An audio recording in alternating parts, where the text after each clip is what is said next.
Buenos días, buenas tardes, buenas noches, allí donde estéis y desde donde nos estéis viendo. Hoy estoy en un programa de estos de espíritu renacentista. Hacía tiempo que, por diversas causas, no estaba haciéndolos, bueno, por libro, etcétera, etcétera.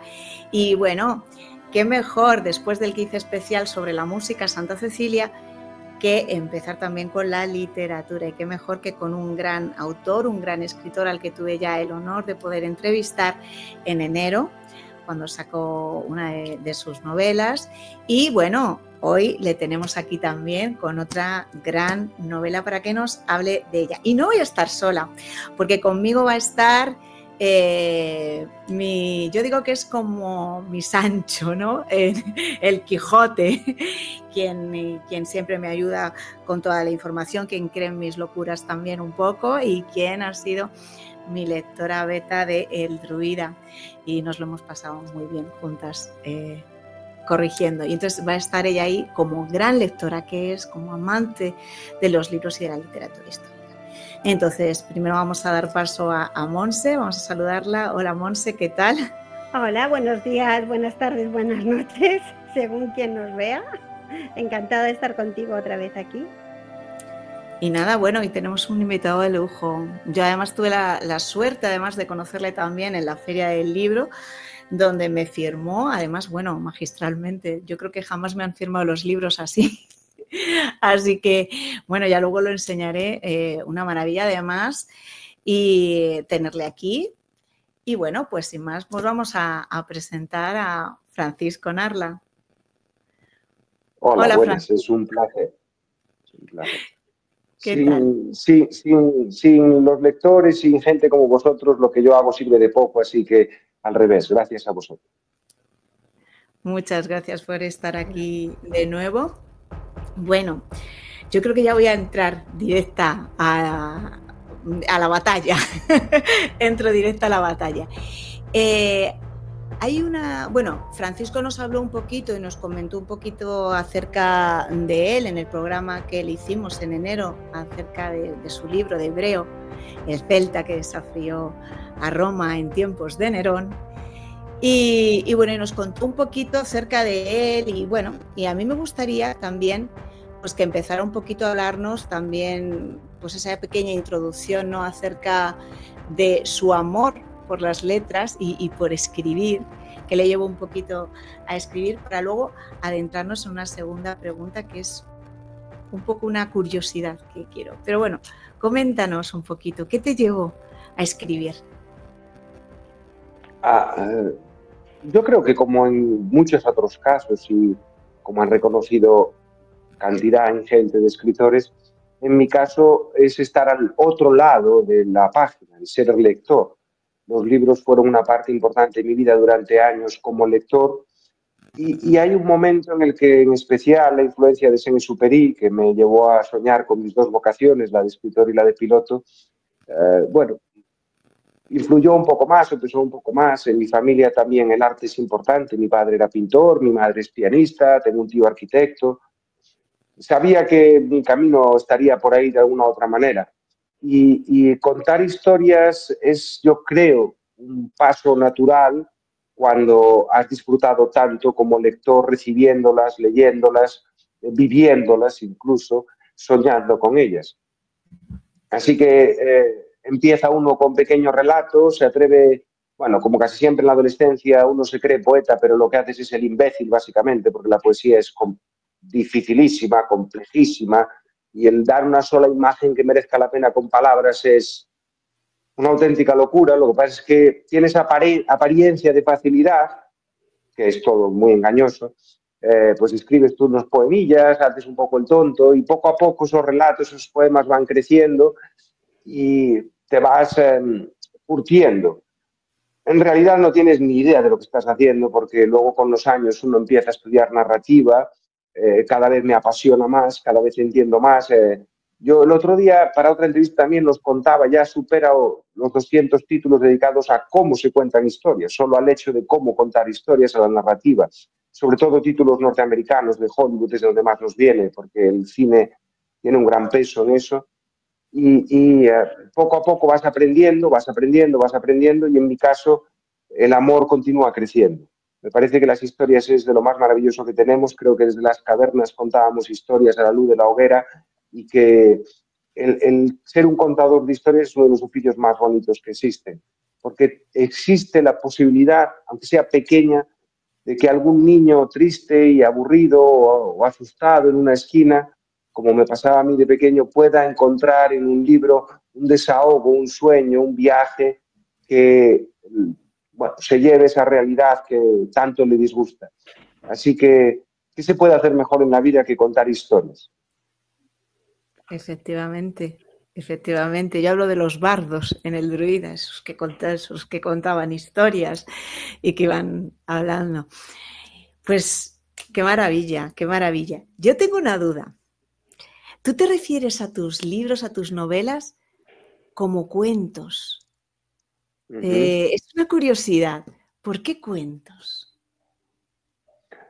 Reivindico la palabra desde la más pura tradición oral. Yo creo que a veces nos hemos llegado a obsesionar con la etiqueta. Novela, novela histórica, novela de género, romántica, YA, Young Adult, no sé qué, no sé cuánto, steampunk, no sé qué. Vamos a ver. Las buenas historias, las buenas de verdad, son independientes del género y se recuerdan siempre, porque lo que hace que una historia merezca la pena es la memoria del público. En el arte en general, seguimos babeando delante del Partenón porque merece la pena, seguimos alucinando delante del David y Miguel Ángel porque merece la pena, y seguimos contemplando las señoritas de Aviñón y se nos caen los palos del sombrajo porque es algo alucinante. El arte tiene que ser aceptado por el público, pero sobre todo tiene que ser aceptado por el tiempo. Entonces, yo creo que el género, la calificación, al final es una etiqueta que a veces puede resultar confusa. Y para mí lo importante es contar un buen cuento. No es inequívoca. Cuando hablas de historia, no sabes si te refieres a la historia con mayúscula o con minúscula. Cuando hablas de novela, no es lo mismo Donde aúllan las colinas con 200 páginas que El buen vasallo con 700, y novela corta, novela larga, novelet, por entregas. Yo lo que quiero es contar un cuento que merezca la pena, un cuento que se recuerde, un cuento que, ante todo, como todo arte, despierte emociones.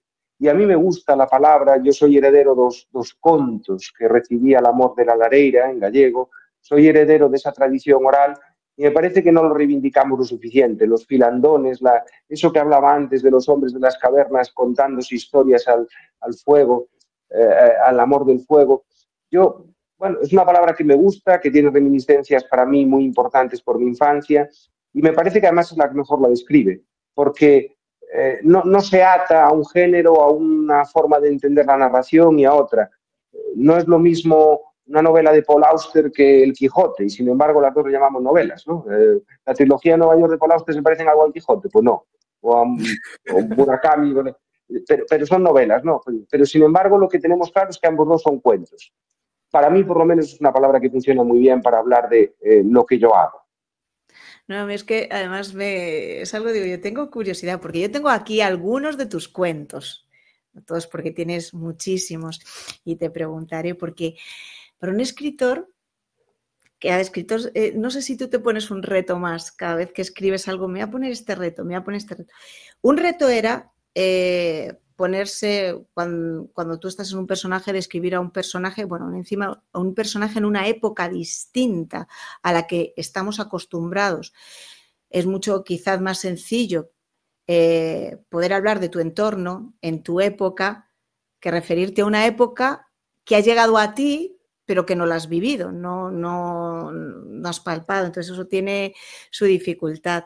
Una cosa curiosa es que tú puedes pasar o puedes hacer en un libro, hacer un personaje masculino, como yo en este caso Druida, que para mí era un reto porque decía, tengo que meterme en la mente de un hombre, y además de un hombre en el siglo VIII después de Cristo, y siempre es como un reto, pero fíjate, Donde aúllan las colinas. Ya no es un hombre, no es una mujer, es un animal. Me parece fascinante. ¿Cómo llega a ti esa, no sé, creatividad de decir, voy a contar esto? Bueno, no tiene mucho mérito, quiero decir, no soy el primero. Warhorse o, bueno, no sé cómo le quieres llamar, belleza negra, Black Beauty. Ha habido muchas historias que se han contado desde los ojos de un animal y algunas de ellas las disfruté enormemente cuando era un crío. Mi amor por los animales, en mi casa siempre hay bichos y de todos los tipos, colores y tamaños, que por cierto todos los animales en casa tienen nombre de escritor. Mi gato Becker anda por ahí, mi perrillo Dumas, que lo perdí hace poco. En realidad, para mí, el desafío técnico no tiene nada que ver con ese enfoque. Para mí, en mi caso, el desafío técnico es puramente lo que se llama, es la técnica narrativa. El hecho en sí de hablar desde la perspectiva de un animal o desde hablar de la perspectiva de un personaje que te queda lejano, se trata simplemente de documentación y corazón. Yo nunca podremos saber si lo que yo reflejo en los sentimientos del lobo en donde aullan es correcto o no, o por lo menos en el futuro cercano no tenemos ninguna máquina que trasplante el cerebro de un hombre a un lobo o que podamos... Pero eso no es importante. Si has vivido mucho con los animales, yo creo que cualquiera que lea Donde aullan descubre esos gestos que todos los dueños de perros de porte grande y tipo lobuno conocemos. No, para mí cada novela es un nuevo desafío siempre porque, bueno, como es que no estoy diciendo nada nuevo, parece que tenga algún mérito y no es verdad. La obsesión de Le Corbusier, el arquitecto con las esquinas, la obsesión de Picasso con las formas y la simplificación. Todo artista que se precie debe intentarlo al menos, unos con éxito como Picasso o Le Corbusier, otros con menos como yo, pero debemos intentar el que cada nueva obra sea mejor que las anteriores desde el punto de vista técnico. Yo empecé a contar cuentos sin tener ni idea de lo que leches estaba haciendo, por instinto, entre comillas, y poco a poco he ido conociendo un poco más el oficio. Ya no se deja uno maltratar por los adverbios, que dice Stephen King muy bien dicho, que los adverbios son los adoquines del camino al infierno. Ya no abusa uno de los adjetivos, no abusa uno de las descripciones, comprende que la acción debe determinar el modo en que se hacen las cosas, empiezas a dominar un poco el diálogo para que lo que dicen los personajes tengan un segundo sentido, ya hay siempre más profundidad en los diálogos. Poco a poco vas haciendo cosas y en el caso del Buen Vasallo, por ejemplo, de hecho, yo me meto en lo que hasta ahora ha sido mi catedral. Yo había contado siempre historias simples y sencillas, o bien desde el punto de vista aristotélico, comedias o tragedias. Digo aristotélico porque la comedia no es que te haga reír, la tragedia que te haga llorar. La comedia es aquella en la que el héroe supera sus traumas y en el tercer acto consigue de una manera positiva interponerse a su adversario y con mayor o menor éxito lo que quería y lo que necesitaba al principio de la historia, mientras que la tragedia es al revés, se acaba condenando a sí mismo. No tiene que ver con llorar o reír exactamente. Pues yo había hecho historias sencillas, cuentos sencillos, y en el caso del Buen Vasallo me meto con entretejer dos historias. Tampoco es que sea novedoso. Melville lo hizo en Moby Dick, por ejemplo, aunque no, la de Ismael no es una historia completa, la de Ahab sí es una tragedia. El Quijote, que hablamos antes del Quijote, es la tragedia de Sancho, que empieza cuerdo y acaba loco, o como dicen algunos, el Sancho acaba quijotizado, exactamente, y la comedia de Alonso Quijano, que empieza loco y acaba cuerdo. Bueno, pues en El Buen Vasallo yo cuento la tragedia de un padre que se condena a sí mismo frente a la comedia de un hijo que acaba aprendiendo a amar a su padre, aunque sea después de que haya fallecido. Técnicamente, desde luego, era un monstruo enorme, era una catedral, es como si yo hasta ahora, como arquitecto, hubiera estado haciendo pequeños pisitos de protección oficial y ahora de repente me hubieran encargado la gran catedral de la capital del país. Para mí ese es el desafío que debo afrontar. Cada nueva novela debe ser técnicamente mejor, desde un mejor conocimiento de mi profesión y desde un mejor enfoque técnico de cómo se deben hacer las cosas. Porque hay una cosa que debe quedar clara, y creo que, no porque lo diga yo, sino porque los grandes lo han demostrado siempre. Si tú analizas la carrera de una de las cosas por las que se suicida Hemingway es porque dice que no consigue escribir como debería escribir. Hay una carta maravillosa de Hemingway, que no recuerdo quién era el receptor, pero que le escribe a su amigo diciéndole: creo que ahora estoy empezando a hacer las cosas un poquito bien, refiriéndose al momento en el que acaba de entregar el manuscrito del Viejo y el Mar. O sea, la novela que le da el Pulitzer y que le catapulta hacia el Nobel y que probablemente una de las novelas más vendidas del siglo XX. Picasso, podemos verla. Creo que eran 400 o 500 los bocetos de las señoritas de Aviñón. Cuando tú ves a cualquier artista, siempre ves que los grandes han dominado la técnica de manera excepcional. Es el único gran camino, en realidad. Entonces, Da Vinci, Miguel Ángel, es que me da igual, cualquiera, Velázquez, me da igual de cualquiera que hablemos, siempre hay una pauta que encuentras en el artista excepcional, y es el dominio absoluto de la técnica. Entonces, para mí, mi trabajo es que cada nueva novela sea técnicamente mejor que las anteriores. Luego te podrá gustar más Asur porque te hacen más gracia los vikingos que los samuráis en Ronin, o te podrá gustar más el buen vasallo porque te gusta más la temática del Cid que Hebreo por los romanos, dejando a un lado el trasfondo, el decorado, los personajes y demás. Técnicamente yo siempre intento dar un paso adelante. Y me doy cuenta además que cuando das esos pasos adelante, las historias funcionan mejor. Cuando tú empiezas a dominar un poco más el diálogo, tus diálogos tienen más fuerza y captan más emociones, que es de lo que se trata en la buena literatura. Como la buena pintura, la buena danza o lo que sea, todo arte lo que debe hacer es despertar emociones. Y cuando dominas la técnica, es más fácil que eso funcione así, que se despierten emociones. Sí, que además tienes razón, ¿eh? Qué maravilla. Breo, teníamos, la entrevista que te hice acerca de Breo, y ahora pasamos de Breo a El buen vasallo. Y rescatas un personaje que, con toda la humildad del mundo, lo voy a decir, yo no sabía que tenía un hijo. Todos habíamos escuchado el cantar de mi Cid, habíamos escuchado lo de las hijas. ¿Y un hijo? Uy, fíjate. Bueno, o sea, es que eso es lo que me atrae de la historia al principio. Yo, igual que hablaba antes de samuráis en Sevilla, de vikingos en Compostela, yo busco ese rinconcito de la historia que nos es familiar, pero desconocido. Eso que nos parece, que nos hace alzar la ceja, que de repente nos sorprende. Yo cuando empiezo a descubrir en profundidad la vida del Cid, me doy cuenta que lo que yo sé del Cid es mentira, como lo que te ha pasado a ti. No es que yo hace 2 años estaba igual que tú. Me dices, el Cid tuvo un hijo, y yo te digo, mentira, si no tuvo ningún hijo. Y dices, y las hijas del Cid, yo te digo, se llamaban Sol y Elvira. No se llaman Sol y Elvira, se llaman María y Cristina. E hizo jurar al rey de Santa Gadea. Mentira. Es que perdón, todo lo que sabemos del Cid es la leyenda, es el cuento, es lo que ha perdido a través del cantar y las reinterpretaciones del cantar. Bueno, de hecho, hasta Goya lo pinta lanceando a un toro, quiero decir, la cultura se apropia de él y se queda con lo que le gusta. Que eso es lo que demuestra precisamente lo que hablábamos antes de que las buenas historias se recuerdan, que el cantar es una historia fantástica, excepcional. El cantar del mío Cid es un cuento perfectamente engranado, una comedia aristotélica perfectamente engranado, con su incidente incitador, su sorpresa sorprendente, su acto en un mundo nuevo para el personaje, para el héroe de la historia. Conoce amigos y enemigos, tiene un punto medio, tiene el punto más bajo en la violación de sus hijas en el Robledal de Corpes, tiene un tercer acto con un nuevo enfrentamiento con el adversario. Es un cuento perfecto, pero es mentira.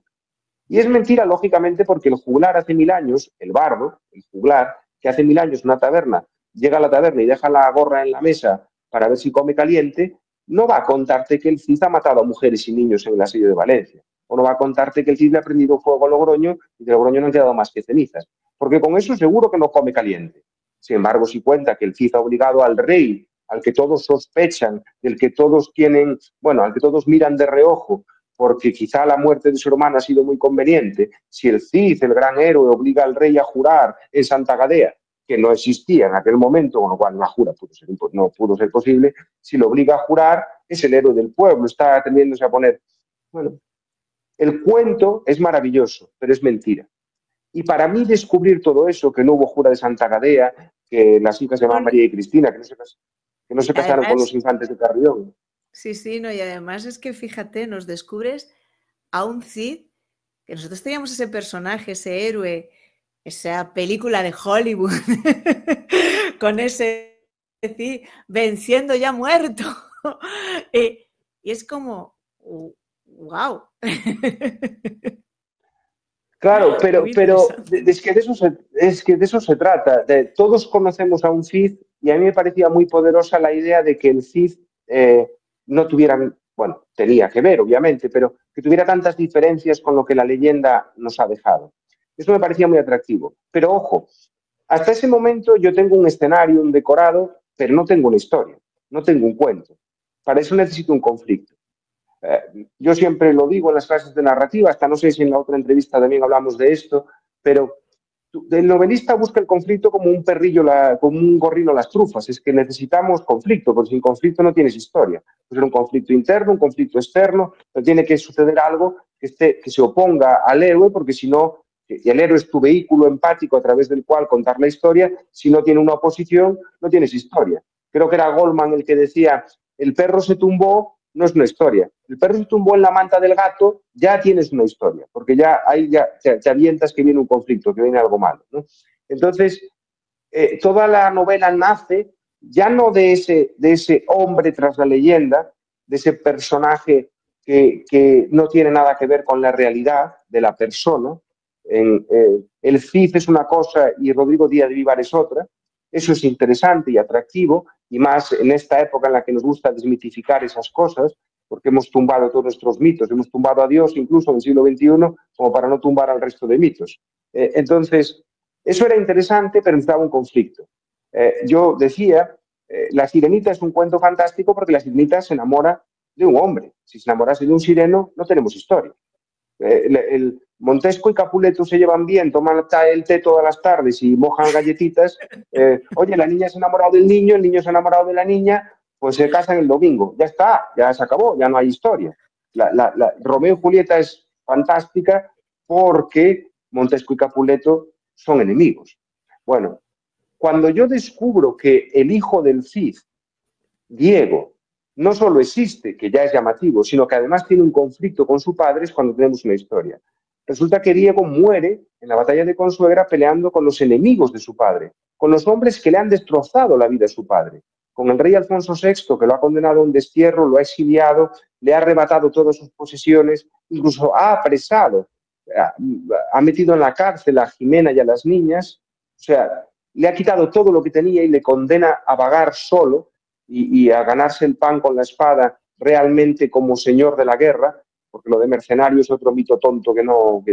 Hay hasta conferencias dedicadas a barrer el mito de mercenario, pero ¿qué pintaba Diego con el hombre que ha arruinado la vida de su padre? Y al otro lado tiene a García Ordóñez, el conde con el que sí lleva 30 años peleando. ¿Qué separó a un padre y a un hijo hasta el punto de que el hijo se vaya al polo opuesto de su padre? Para mí ahí había un conflicto muy atractivo y ya tenía algo para el que tirar y para contar una historia.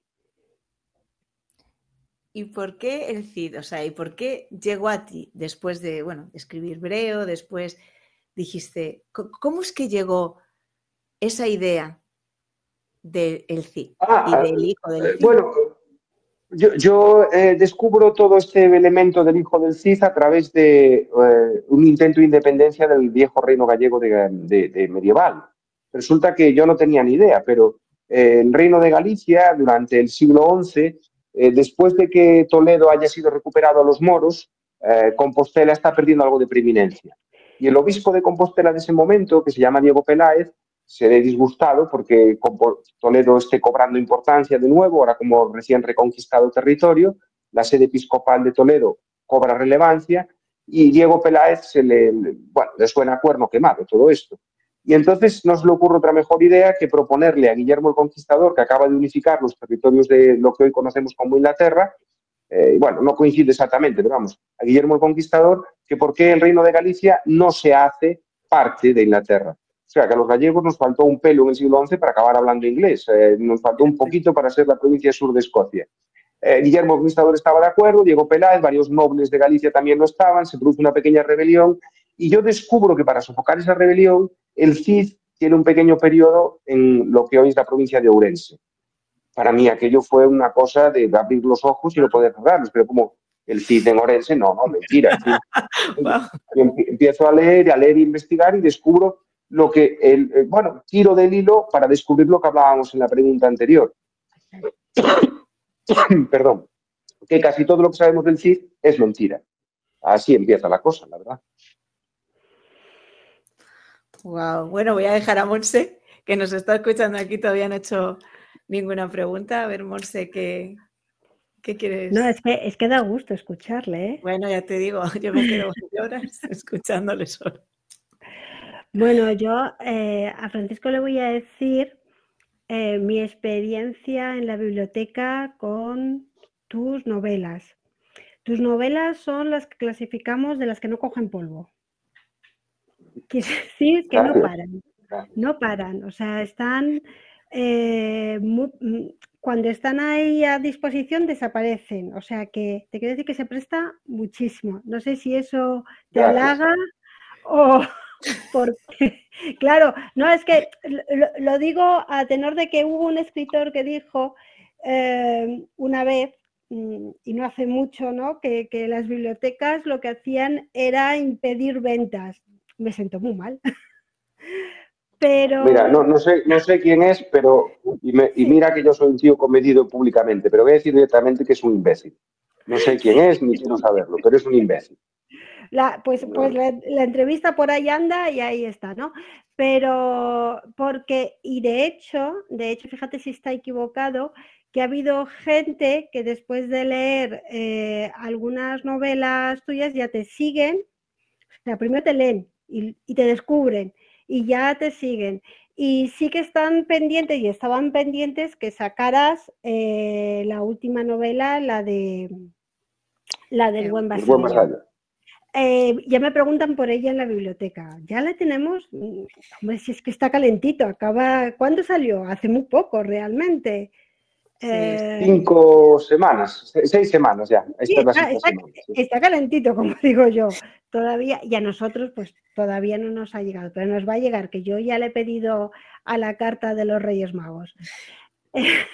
Entonces, bueno, primero decirte eso, que son de estas las tuyas, precisamente no son las que cogen polvo. Asur, tuvimos la suerte de coger la última edición de Asur, que viene con el mapa y que, bueno, y viene con un prólogo que has hecho, que para mí es un prólogo un poco especial, ¿no? Hiciste en la última edición, en la que, si mal no recuerdo, confiesas que tú hablas directamente con los protagonistas de tus novelas, que algunas veces tienes conversaciones con ellos, sobre todo con uno tienes conversaciones. Bueno, a ver, lo primero, yo estoy encantado de que se me lean las bibliotecas, ojalá se me leyera más. Hay facturas que pagar y hace falta que se vendan novelas, pero no creo que las bibliotecas sean un impedimento para las ventas ni tiene absolutamente nada que ver. Y si lo fuera, sería un precio que lo pagaría a gusto. No lo sé, no tenemos estadísticas, pero no me importa. A mí si me dijeran, dejas de vender por haber... Me parece una tontería. Yo que fui un niño que necesitó muchos libros, encantado de que los libros tengan exposición de todo el mundo. Eso es como decirle a alguien que cuando tú lees el libro ya no se lo puedes prestar a los amigos o que el libro solo tiene un uso. Es una tontería. Todos los editoriales saben que lo normal es que por cada libro vendido tengas unos 3 lectores, 3, 4 lectores de media. Claro, habrá libros que circularán más, libros que circularán menos o tal. No pasa nada. Si mis historias se conocen y se leen y demás, entiendo que en algún momento llegará para pagar las facturas. Eso es lo que ya vendrá. Porque como dice Stephen King, aunque esté feo decirlo, sienta bien pagar las facturas. Es que yo probablemente haría esto gratis también porque me encanta contar historias, pero afortunadamente tú los niñas pequeñas, hay que pagar el colegio, la clase de karate, la de no sé qué, la de no sé cuánto, pues hay que pagar facturas. Pero bueno, la gente que conoce tus novelas y tus historias y tus las acaba comprando. Las acaban comprando. Porque además yo soy lectora de que como algo me haya gustado, lo quiero tener. O sea, porque lo quiero volver a releer y porque, o sea, yo soy de esos lectores que muchas veces van a la biblioteca, que Monse me dice, toma, esta lectura. Y empiezo a leerla y digo, oye, esta me ha gustado, pues esta la tengo que tener yo para mi antibiblioteca. Como decía, descubrí el término antibiblioteca que no lo conocía. Y yo, sí, es una antibiblioteca. Hay parte de libros leídos y parte que estoy ahí leyendo poco a poco. No, pero con el Pero buen sí. vasallo, perdona que te interrumpa, con el buen vasallo lo que me está pasando es que me dicen, pues si no la tienes para la semana que viene, yo ya, si me la encuentro por ahí, la compro y ya me lo leo. Porque Pues tú di, cómprala, que luego la traigo. No, yo no impido, yo no impido nada. Yo lo compro, bueno, lo compre. Para mí lo importante es que se lean y lo más importante sería que despertasen emociones, que, aunque sean malas, aunque alguien se enfade conmigo. Mira, el otro día hablando antes de hablar de la veracidad histórica, fíjate que alguien me escribió una crítica muy enfadado diciendo que la novela no tenía el mínimo rigor histórico porque no se parecía al cantar del Mio Cici, porque no se parecía a los versos. Y yo me quedo ojiplático, digo, pero si es que de eso se trata, la novela es histórica porque está reflejando la verdad basada en los trabajos de estos catedráticos y tal, como explico al final. Bueno, evidentemente la crítica no tenía ni pies ni cabeza, porque precisamente lo que no es histórico es el cantar o los versos. Pero ver que se había enfadado tanto conmigo para escribir eso y tal, hasta eso me parece bien. Mientras despierte emociones, sean del tipo que sea, estaremos haciendo arte. Porque a mí hay una frase que me encanta de Enric Miralles, el arquitecto. Hay una vieja, se puede encontrar en internet, una vieja entrevista que le hace Pulset en aquel mítico programa Redes, y le dice, oye, esta nueva arquitectura de Barcelona tan fea, tan fea, tan fea. Y Enric Miralles, pobrecito, que murió muy joven, le dice, no hay arquitectura fea. Hay cosas que no son arquitectura. Esos edificios de ahí de vivienda, esos bloques de pisos, eso no es arquitectura. La arquitectura es toda bonita. Esto es lo mismo. Una cosa es la literatura y otra es lo que no es literatura. Entonces, bueno, la buena literatura debe despertar emociones siempre, aunque sea para que te pongan a parir, ¿no? No dicen que, pues, ¿cuántos ejemplos tenemos de cosas que un artista ha presentado en sociedad y la mayoría de la gente renegó de ellas hasta que tiempo después acaban siendo aceptadas o viendo de una manera, ¿no? Picasso tuvo las señoritas de Aviñón 5 o 6 años, creo, escondidas detrás de un lienzo y cada vez enseñaba a sus amigos, todo el mundo se reía de él y se burlaba de él, y el nombre de hecho viene de ahí, de una transformación de Aviñón y Avilló, y bueno, es igual. Lo dejamos. Que a mí que me lean es lo que me importa, y si se despierta emoción es mejor. Y respecto a lo del personaje, mi querida Monse, es mentira. Es una forma de hablar y de contar una historia. Esto es una forma de contar una historia simpática. Pero es en el prólogo lo cuentas, que hablas claro, con pero también cuento una historia de vikingos y jamás me he cruzado con un vikingo, porque hace 1000 años que no hay vikingos. No, vamos a ver. El arte es así. Me estoy poniendo muy artístico en esta entrevista, pero vamos a ver. El David de Miguel Ángel no tiene unas proporciones correctas. Anatómicamente es incorrecto. Tú lo ves bien desde la perspectiva del espectador. El Partenón, supongo que ya sabéis que no es un rectángulo perfecto. Está torcido. Las columnas del Partenón son ovaladas. Parecen rectas, pero no lo son. Ese es el arte.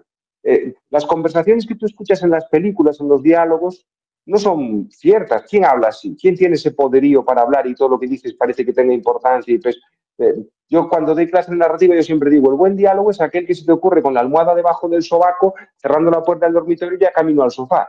En realidad, ninguno tenemos la capacidad para hablar como se hablan los diálogos. Contar una historia es contar una mentira que parezca verdad. Entonces, a veces hay vehículos que el contador de cuentos, el novelista, usamos para transmitir una idea.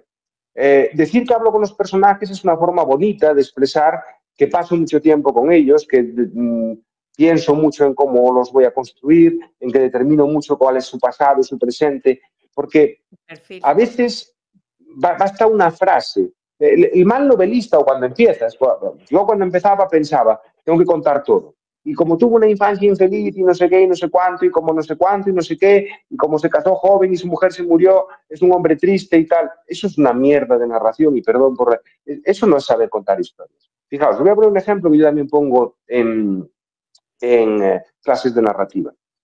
Uno de los mejores diálogos de la historia para mí. Estamos en Marruecos y Renaud le pregunta a Rick Blaine, ¿qué le ha traído a usted a Marruecos? Dice Rick Blaine, las aguas termales. ¿A Marruecos? Me habrán informado mal. ¿Os acordáis? Casablanca, Humphrey Bogart, entre Calada y Calada de Pitillo. En ningún momento nadie te dice que Rick Blaine es un tipo áspero, cínico, que tiene un pasado complicado, ¿qué tal?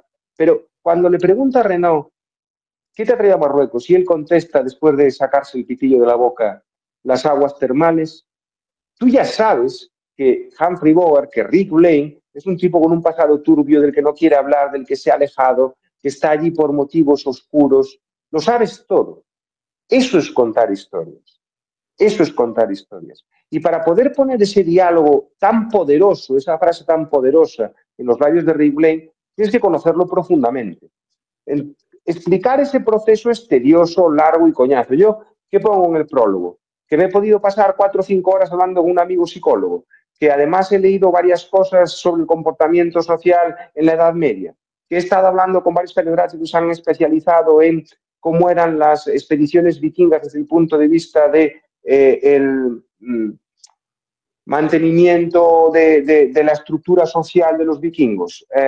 ¿Qué hablo? De todo el tiempo que me pasé recorriendo la frontera del Guadiana para hablar de fierro. Vamos a ver, todo eso es un coñazo. Tengo que buscar la forma de expresar eso en un vehículo cómodo y agradable para el receptor. Eso es escribir. Entonces, es una metáfora, es una alegoría, son las perlas saliendo de la fuente de Machado, son tantas otras cosas que es a lo que se dedica esta profesión. Pero no, en realidad, no. Ya sé que hay escritores que han dicho que lo han hecho, pero yo siempre creo que se trata, bueno, el propio Delibes, ¿no? Decía que lo más importante son los personajes, y en eso le llevo a la contraria. Yo creo que tiene que haber un equilibrio entre personajes y trama, y mira que admiro a Delibes, pero él decía a veces que conversaba con sus... Yo creo que es una forma de expresarse, sin más. Es como cuando yo le digo a las niñas... Entrevistas a los personajes, claro, para conocerles y poder desarrollarlos. Claro, sí, pero yo qué sé, esto es una expresión, una forma de hablar, es como cuantas veces yo que le dices a las niñas, o te acaban las lentejas o te echo de casa. Te voy a echar yo a mi hija con 6 años de casa, una vez, pero se te escapa en ese momento y es una forma de hablar. Pues esto es lo mismo.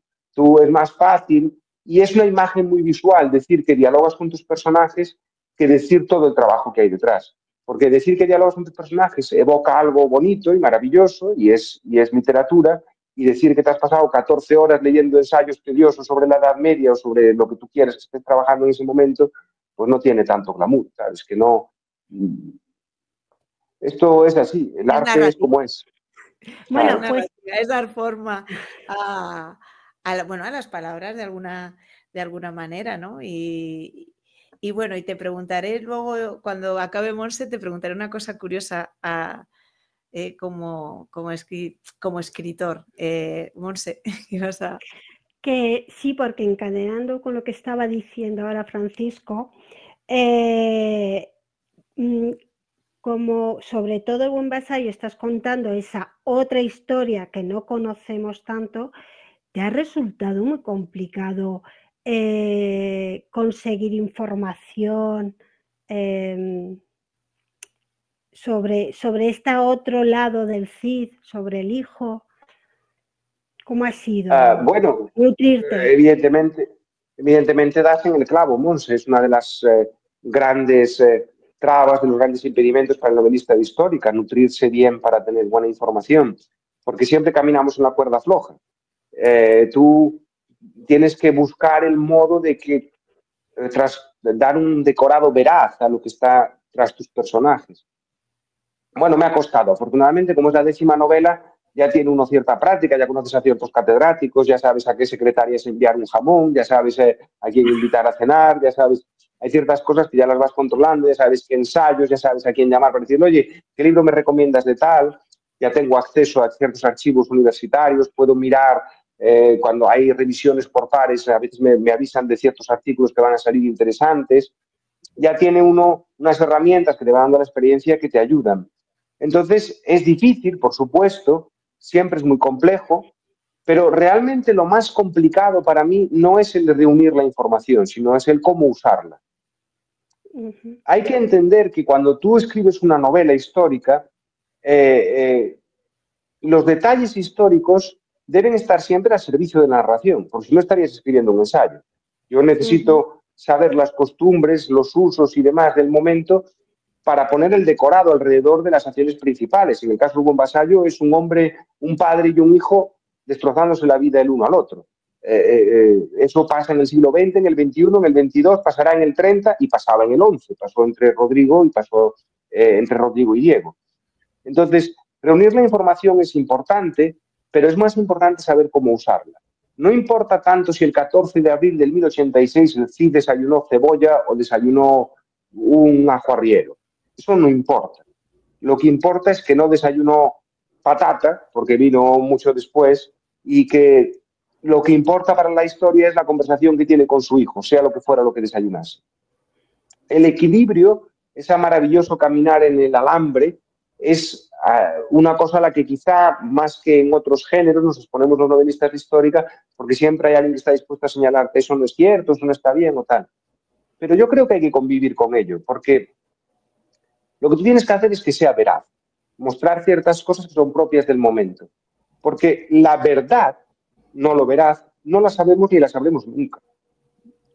Por desgracia, ¿cuántas veces hemos pensado que la historia algo era de una determinada manera hasta que se produce un nuevo descubrimiento, hasta que aparece un nuevo papel, una nueva crónica, que incluso niega aquello? Nosotros pensamos durante años y años y años, en los libros de historia venía que Ramsés II había ganado la batalla de Cadés a los hititas y que había sido increíble, y luego hemos descubierto que no, que eso era el moco que se había tirado Ramsés al dejar jeroglíficos allí, pero que lo de los hititas les dieron bastantes sopapos a los egipcios. O sea, sabemos que la historia es de una manera, por ejemplo, Julio César, hablando, creo que esto lo comenté con Úrsula cuando hablamos de Hebreo. Julio César, el gran capitán, el gran general, Julio César era un cabrón con pintas.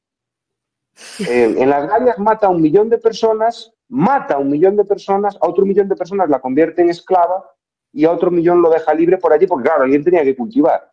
Es decir, 2/3 de la población se los ventila. Es un genocidio, en proporción es un genocidio muchísimo mayor que el genocidio judío, del holocausto judío de la Segunda Guerra Mundial.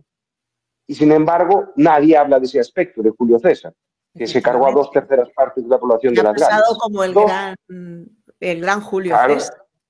Claro, correcto, porque la historia, la apreciación de la historiografía lo ha dejado así. Con las mujeres. Cada vez que, afortunadamente, y ahora como padre de 2 hijas me pasa mucho, afortunadamente estamos cambiando, empezamos a ver mujeres que despuntaron en la historia, pese a incluso más difícil que a día de hoy, por cómo el mundo era en esos determinados momentos. Por ejemplo, yo en la novela hago un verdadero alarde intentando significar la figura de Jimena, que creo que tuvo mucho más importancia de lo que reflejan las crónicas. Resulta que, ¿qué pasa? ¿Que no había mujeres en la Edad Media? O si es que a veces parece que nos da la sensación de que no importaban un pijo. Pues importaban y mucho. De hecho, por ejemplo, la primera gran reina de todo el mundo conocido occidental es Urraca, es una española. Y hay más libros sobre Fernando el Católico que sobre Urraca I. Bueno, la historia es de una manera hasta que encuentras cómo darle la vuelta o hasta que aparece un nuevo detalle. Entonces la novela debe ser autosuficiente y debe funcionar por sí misma. De hecho, todos los grandes éxitos históricos tienen cagadas monumentales. Ahora está muy de moda Gladiator 2 porque Ridley Scott ha hecho la segunda parte. Gladiator 1, que fue un éxito inconmensurable y que es un guión fantástico, hay un momento en el que reparten panfletos como si ya tuviéramos imprenta. Lo que yo nunca entendí por qué metieron esa cagada de guión, pero hay un momento que está repartiendo panfletos. Y la película es buena igual, es fantástica. En Braveheart, en la batalla del puente de Hastings, no hay puente. Pero se llama la batalla del puente de... y no hay puente. En Ágora, con el libro. Con el libro ahí ya. Y en Ágora aparece un libro con el nervio y todo. A mí en el cine me chirrió. Dije, ¿cómo? ¿Un libro ya, pero, bueno, y en Ben-Hur, Charlton Heston tiene pinta de judío. Ya, cuando empieza la película, ni los ricitos, ni los sí, ni la kipá, ni nada. Pero qué clase de judío vamos a ver. Bueno, claro. Pero sin embargo, la historia es buena igual. Ben-Hur es inconmensurable. Ahora no se le puede quitar el mérito a Amenábar. Gladiator.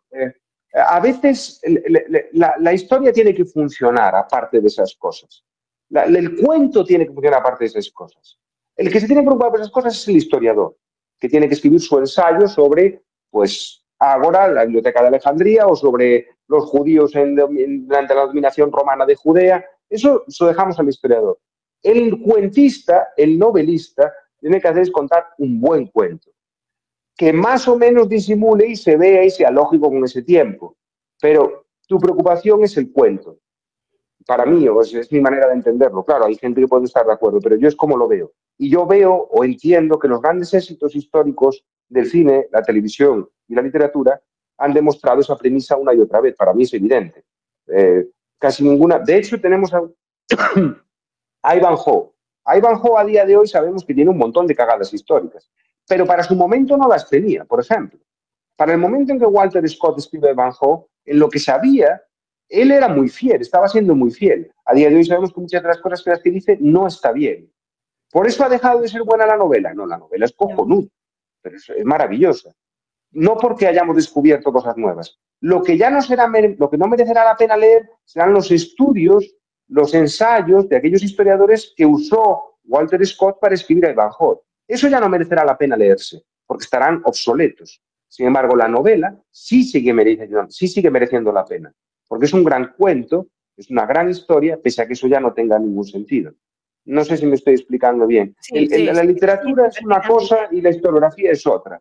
Y el novelista debe centrarse en que su cuento funcione como cuento, que tenga el menor número de errores, que el trasfondo histórico sea veraz, sea consecuente, pero el retrato, y repito que no sé por qué, estoy muy artista hoy, el retrato debe ser impresionista, impresión de un amanecer, ¿no? Como el cuadro de Manet que empieza el impresionismo. Es la impresión de un amanecer. Tú sabes qué es un amanecer. Tú sabes que en la Edad Media, siglo XI, en la península ibérica, en plena reconquista, tú sabes que es, no sé, el momento que tú quieras. Sabes que es la Roma de Marco Aurelio, en el caso de Gladiator, perfecto, tú sabes eso. Y ahí está ahí de fondo. Lo que importa es realmente que el cuento transcurra como debe transcurrir. Muy bien. Sí, la verdad es que sí, una maravilla. Ya te digo, a mí hay una de las cosas que me gusta de Francisco también, es que daba un poco con la técnica, ¿no? Lo que tú hablabas. Yo siempre aprendo un vocablo nuevo. Yo siempre aprendo, digo, estoy empezando a leer, digo, anda, y esto, y esto, y esto. O sea que... Y me encantan las descripciones, me encantan los adjetivos, me encanta y aprendo muchísimo. Es una de porque además me ayudan a situarme también un poco, porque incluso los diálogos, claro, es lo que tú dices, no hemos estado ahí, no sabemos cómo hablarían, pero, hombre, no le va a decir, oye, tío, qué guay. Eso sí que sabemos que no se lo va a decir, pero me gusta cómo te metes y cómo viajas un poco a esa época, cómo nos descubres a un personaje desconocido, que por ello yo, que soy amante del conocimiento y de aprender siempre y de la historia, me encanta. Hace tiempo con Leo discutíamos acerca del origen de los celtas, si venían del centro, de afuera, de si existieron o no existieron. A mí casi me apedrean en Santa Tecla cuando dije los castros celtas, y el hombre, ¿qué celta? ¿Qué celta? Y yo, ay Dios, ¿qué he dicho? Algo he dicho mal seguro. O sea, y el ir descubriendo es lo que tú dices, la historia está viva, la historia se va descubriendo y es una maravilla que nos descubras al personaje de Diego, del hijo del Cid, y no solo que nos descubras ese personaje, sino que nos muestres al Cid histórico, no al Braveheart, como yo digo, a William Wallace en Braveheart, cuando a lo mejor ya ni siquiera se pintaban para ir a las batallas. O sea, a ver, es cierto que el ser humano necesita héroes, necesita esos héroes para creer, ¿no? Pero también es cierto que necesita cada vez héroes más humanos. O sea, para decir, ya es lo que dices, ya no se venden los cuentos de antes, o sea, la desmitificación, ¿no?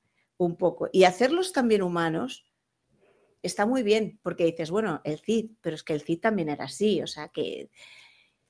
Y lo que tú dices, el conflicto entre padre e hijo. Bueno, yo lo tengo aquí, yo lo estoy leyendo, o sea, no voy a decir nada porque quiero descubrirlo, quiero seguir descubriéndolo. Yo lo aconsejo. Yo siempre digo que para un buen regalo siempre es un libro, porque te abre las puertas a la imaginación y te mete en historias y con él viajas. Y bueno, y ya te digo, yo, vamos, Francisco ya lo sabe, que me encanta todo lo que va haciendo y lo que va escribiendo.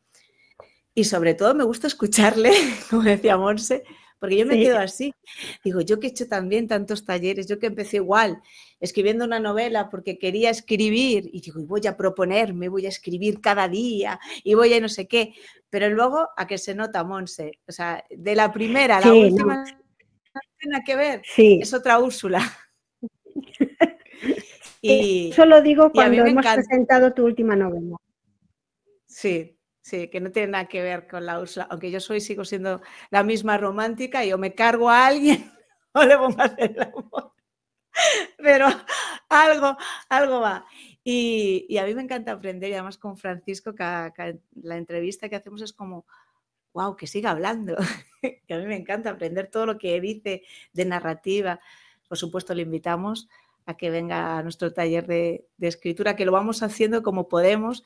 Ahí las tenemos escribiendo 2 novelas cortas, muy diferentes entre todas. Y esto, bueno, no sé lo que va a salir, algo saldrá.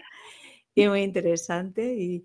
Y bueno, conseguimos pasarlo muy bien y disfrutar. Y a la par estamos aprendiendo muchísimo. Francisco está aprendiendo muchísimo a investigar, estamos aprendiendo a buscar y a cómo dar forma a los personajes. O sea, yo creo que no vamos mal. Lo pasamos muy bien, que es lo importante. Nos reímos un montón. Estoy seguro de que está funcionando muy bien, seguro.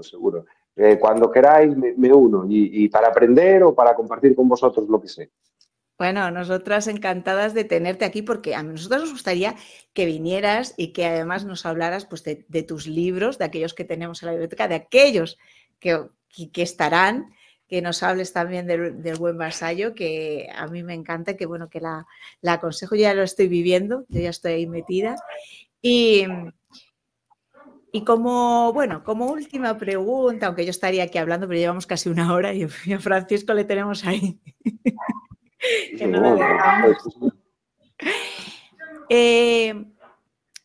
Hay 2 preguntas que tengo. La primera, ¿es complicado dar vida a un periodo que es histórico de una manera que sea accesible para el lector actual? Sí, lo es, porque además siempre va a haber alguien que te achaque que si un término, si un tal, yo qué sé, dicen, no, y vestían una aljuba, y te dirán, ¿y quién es esa, y qué es esa aljuba? Pues hombre, si te he dicho vestían una aljuba, pues evidentemente una motocicleta no es, pues la estás vistiendo. Pero siempre va a haber alguien que se va a sentir ajeno, o porque como, bueno, siempre va a haber a quien le guste y a quien le disguste. Pero hay que buscar de nuevo un equilibrio complejo, difícil, te estás siempre arriesgando a caerte a uno de los 2 lados de la cuerda, pero tienes que hacerlo de alguna manera. Antes decías, no puedes poner un diálogo, tío. No, pero seguro, y no sé cuál era, pero seguro que en ese romance raro y en esa francachela extraña de la frontera, seguro en esa jeringonza, seguro que tenían alguna palabra que era como el tío. Porque el hombre es hombre, o sea, seguro que los hombres de las cavernas tenían, mira que eres capullo, macho, seguro que los hombres, o sea, sí. A saber cuál era la expresión, pero la tendrían. Entonces, claro, si tú lo pones, tú podrás decir, seguro que la tenían, ya, pero es que suena muy poco medieval. Bueno, pues ahí es donde estamos en ese juego de lo que debe hacer el narrador, como con lo del periodo histórico, como con tantas otras cosas. Debes buscar el modo de llegar a un compromiso que te lleve a esa posición y que a la vez no sea difícil de leer para el lector. Porque además hay muchas cosas que no puedes plasmar tal y como eran, porque nos es tan lejana esa sociedad, por ejemplo, en la religión. A día de hoy, yo creo que a cualquier ciudadano medio que no haya estudiado con cierta profundidad la historia medieval, resultaría prácticamente imposible concebir la presencia tan importante que tenía la religión y la creencia en Dios y toda la parafernalia cristiana para un habitante de la península ibérica de aquel entonces. Claro, si lo intentas comunicar tal y como era en aquel momento, se hace tan lejano, tan lejano el personaje al lector, que a lo mejor pierdes la característica principal del personaje, del protagonista o la protagonista de la historia, que es que resulta empático. Porque cuando se te hace muy lejano, ya no quieres estar con ese protagonista como vehículo de la historia. Entonces es difícil, muchísimo, condenadamente difícil. Hay que navegar entre dos aguas, hay que intentar... Es como aquellos grifos antiguos que en lugar de monomandos tenían los dos, que o te quemabas o te dejabas, te congelabas debajo del grifo de la ducha. Pues tienes que buscar trastear con los dos mandos hasta que consigues darte una ducha en paz sin andar pegando gritos. Pues esto es lo mismo, es exactamente igual. Es muy difícil. Y por eso, bueno, yo me quito el sombrero, porque es complicado, es complicado. El buen vasallo. Una frase. Si tuvieras que definir una frase, algo, y fíjate, una frase, para definir tantas, ¿qué dirías del buen vasallo?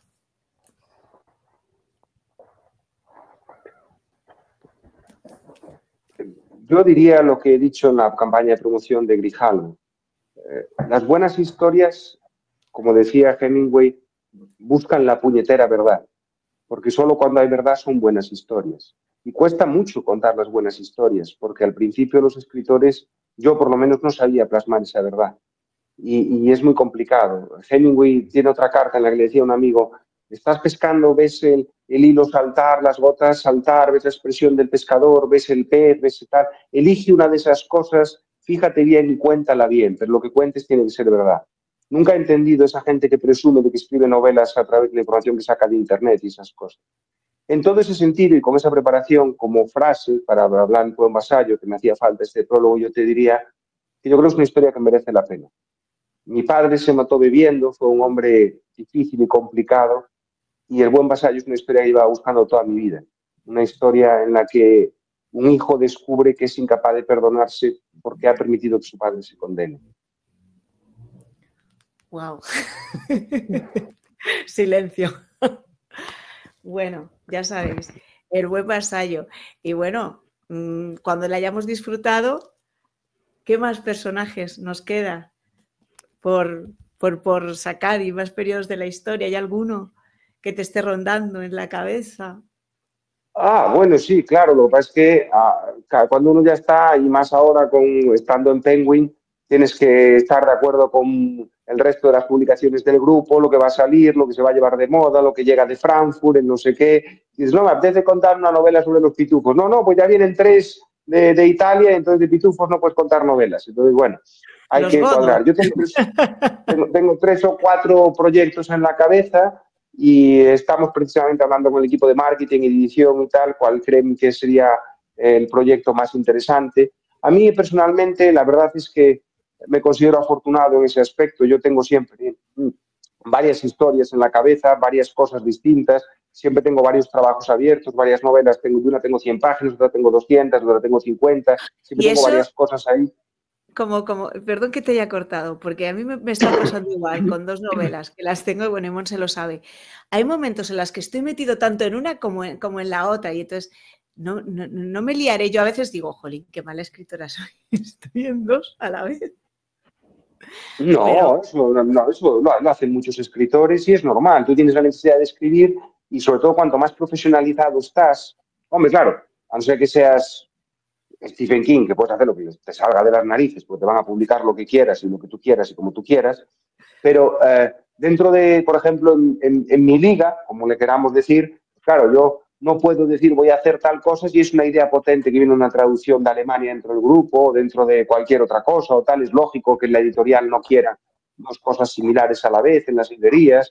Pues bueno, como tú tienes ciertas restricciones que te vienen puestas del mercado y de cómo evoluciona el mercado editorial, el mundo de la publicación, pues el tener distintas armarios a los que acudir para sacar el traje siempre es interesante. Pero mira, por ejemplo, yo suelo escribir algún relatillo cuando acabo una novela antes de empezar la siguiente en serio. Siempre trabajo sobre cosas. A veces escribo algo que queda en un cajón y unos cuantos años después acaba formando parte de una de mis novelas porque es una escena que ha sido poderosa, reescrita y cambiada en ciertos aspectos. Stephen King dice, yo qué sé, de La cúpula, la empezó siendo profesor de instituto, vio que la historia le quedaba grande, recuperó las 35 páginas 20 años después y luego escribió La cúpula.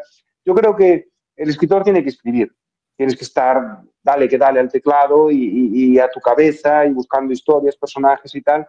Y ya otro asunto es cuando te embarcas en una historia que le ves futuro y que merece la pena. En ese mismo sentido, por ejemplo, Stephen King dice que él empieza muchas historias que luego no acaban, se da cuenta. Cuenta esa famosa anécdota del baño del aeropuerto, ¿no? No sé si conocéis la historia, que un día en un aeropuerto se le ocurre una idea de que un matrimonio se acerca a un baño, ve que el hombre está esperando, su mujer le dice se va a acercar al baño y él se queda esperando y de repente llega un momento en que son 4 o 5 hombres, niños esperando todos a mujeres que hay en el baño y se le ocurre la historia de Stephen King de y las mujeres no salen. Y entonces todo empieza a escalar. Llamas al de seguridad del aeropuerto, el de seguridad del aeropuerto acaba llamando a la policía, acaba la Guardia Nacional, tal, y dice Stephen King, nunca he sido capaz de encontrar un final para esa historia. Y si alguien lo encuentra, que me escriba, que lo repartimos a medias lo que se gane de la historia. Pero nunca he sido capaz de encontrar el final de una historia que parecía prometedora, ¿no? Las mujeres desaparecen en el baño y los hombres, los niños, los hijos esperando fuera. Hay que escribir esas historias que no acaban para luego poder racionalizar y darse cuenta de que te ayuda también a desechar, a borrar, a darte cuenta de que hay cosas que no están bien, a buscar otros caminos. Un arquitecto hace miles de bocetos y a lo mejor en su vida hace 50 o 60 edificios. Pero es que eso es parte de... Yo a lo mejor tendría en la cabeza para escribir 1000 novelas, pero en mi vida voy a escribir 50 o 60 o 70, que serán las mejores de todas esas.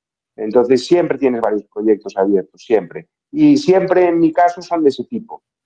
Momentos históricos que nos parece o creemos que nos resultan familiares, pero no lo son, porque hay alguna sorpresa detrás de ellos. Como el samurái. Correcto, como samuráis en Sevilla o como vikingos en Compostela. Exacto. Efectivamente. Bueno, Montse. O el hijo del Cid. O el hijo del Cid. A mí me encanta porque como me gusta descubrir cosas, con Francisco siempre las descubro. Montse, ¿alguna pregunta más?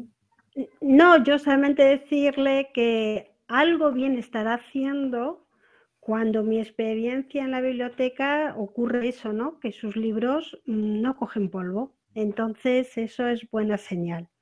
Bueno, efectivamente. Muchas gracias. Y tenemos un club de lectores muy bueno. Muy bueno, sí, la verdad. Tenemos es que tenemos 2 grupos. Sí, 2 grupos y 2 grupos de escritores. Y 2 grupos de escritores. Sí, la verdad es que es una biblioteca pequeña, pero muy acogedora, hasta con su rincón del té. Café.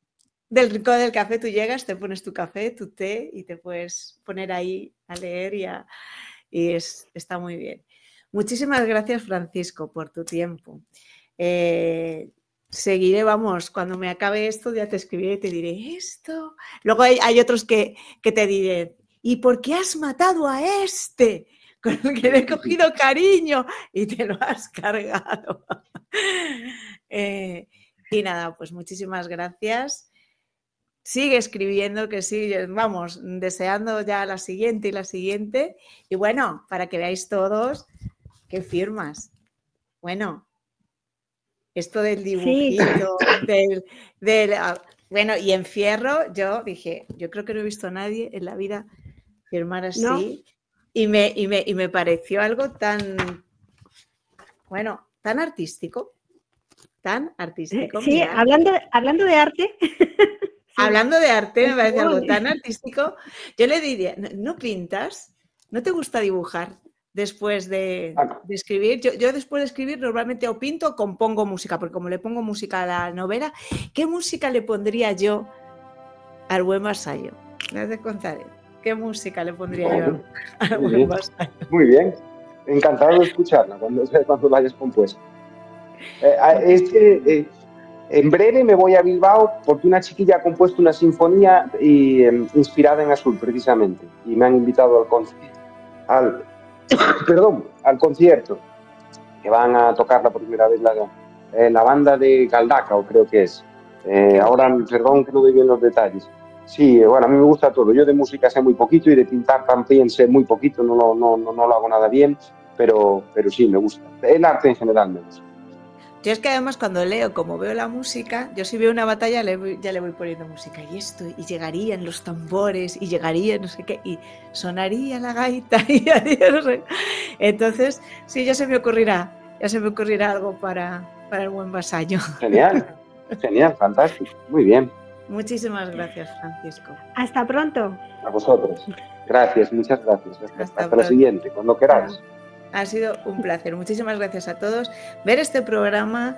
Y bueno, ya sabéis, a los que os guste la literatura y la historia. A los que os guste, aunque a lo mejor no os gusta mucho la historia, pero os gusta conocer, bueno, el buen vasallo. Así que ya sabéis. Un placer.